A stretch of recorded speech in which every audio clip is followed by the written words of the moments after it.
আর শুধরানোর খুব একটা টাইম নেই। মোদিজির সরকার, যোগীজির সরকার যেভাবে চলে, এখানেও কিন্তু যারা যারা 15 বছর লুট করে এসছেন, হিসেব হবে, বদল হবে, বারবার বলছি বদলাও হবে। দিদি, প্রধানমন্ত্রী নরেন্দ্র মোদী আসানসোলবাসীর পাশাপাশি পশ্চিম বর্ধমানের সমগ্র বাংলার লুটেরা কথা বারে বারে তুলে ধরলেন এবং কর্মীরাও আমরা দেখলাম যে একেবারে উজ্জীবিত, কতটা উজ্জীবিত হলেন। বাংলার পরিবর্তন যাত্রা যে বারে বারে দাবি করা হচ্ছে, পরিবর্তন যাত্রা কি সম্ভব হবে দিদি? মেসেজ তো খুব ক্লিয়ার, এর থেকে ক্লিয়ার মেসেজ হতে পারে না। সবকা সাথ সবকা বিকাশ, কিন্তু যারা যারা লুট করেছেন না, 15 বছর ধরে অত্যাচার করে এসেছেন, তার হিসাব হবে।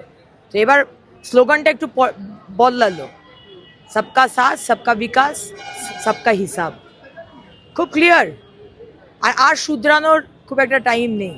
হ্যাঁ, যদি সরকার বানাতে সাহায্য করেন, আমরা ভেবে দেখব। তা না হলে মোদিজির সরকার, যোগীজির সরকার যেভাবে চলে, এখানেও কিন্তু যারা যারা 15 বছর লুট করে এসছেন, সব লুট, কেন্দ্র সরকারের প্রকল্প লুট, প্রকৃতি লুট, দামোদর নদী, জল, মাটি, রাস্তা সব লুট, মহিলাদের সম্মানচ্যুত, আসানসোলবাসী পশ্চিম বর্ধমানের মানুষের সম্মান লুট। হিসেব হবে, বদল হবে, বারবার বলছি বদলাও হবে, লিখে নিন। দিদি, তাপস ব্যানার্জিকে কিভাবে দেখছেন আপনি, আপনার প্রতিদ্বন্দ্বী একদিকে? খুব একটা অতটা ভাবিনি তাপসবাবুকে নিয়ে, কারণ আমাদের হচ্ছে তৃণমূল কংগ্রেস এবং মমতা ব্যানার্জি। কে তাপস ব্যানার্জি, কে মলয় ঘটক, কে নরেন চক্রবর্তী, কে Bidhan Upadhyay, doesn't really matter.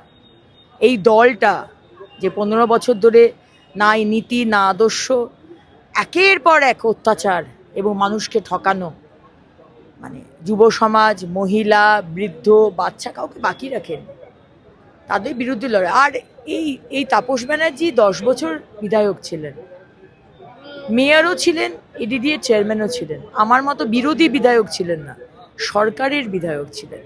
চাকরি দিতে পারেননি কেন, বা কজনকে চাকরি দিয়েছেন? আপনার তো সরকার ছিল, হিসেব দিন। কটা বাড়িতে জল পৌঁছে দিতে পেরেছেন? যে মাননীয় প্রধানমন্ত্রী বলল, সব থেকে সমস্যা জল। জল নিয়েও আপনারা রাজনীতি করেছেন, বাড়ি পায়নি। কয়েকদিন বাদে বর্ষাকাল, মাটির বাড়িতে রয়েছে তিরপল টাঙিয়ে, কজনকে বাড়ি দিয়েছেন?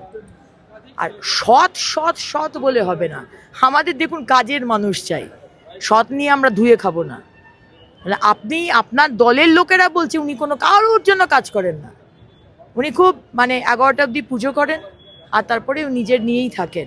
একটা মানুষের, আমি বলছি না, সুতরাং আসানসোলের মানুষের কাজের মানুষ দরকার। আর সামনে সরকার এলে ডবল ইঞ্জিনের সরকার, দেখতে থাকুন কি হয়, দেখতে থাকুন। বাড়ি, জল, রাস্তা, দামোদরের ওপর bridge connecting Bankura and Asansol, এবং চাকরি মোদিজি নিয়ে আসবেন। আসানসোল দক্ষিণ আবারও প্রধানমন্ত্রীকে গিফট করছেন, তবে প্রধানমন্ত্রীকে উপহার দিচ্ছেন, গিফট করছেন?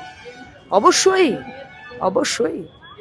9টা বিধানসভা, পশ্চিম বর্ধমানে 9টা বিধানসভাই বাংলার মানুষ, এই পশ্চিম বর্ধমানের মানুষ প্রধানমন্ত্রীর চরণে তুলে দেবে।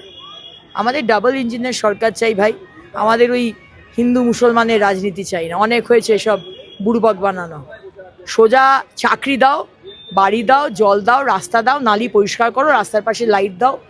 8,000 বিদ্যালয় বন্ধ হয়ে গেছে, বিদ্যালয়গুলোকে স্মার্ট ক্লাসরুম তৈরি করো, মহিলাদের কলেজ দাও, মহিলাদের হস্টেল দাও, রাস্তায় এসো, কাজ করো। ওইসব নটঙ্কি আর মানুষকে বুড়বক বানানো, ধোকা দেওয়া অনেক হয়েছে, মানুষ বুঝে গেছে।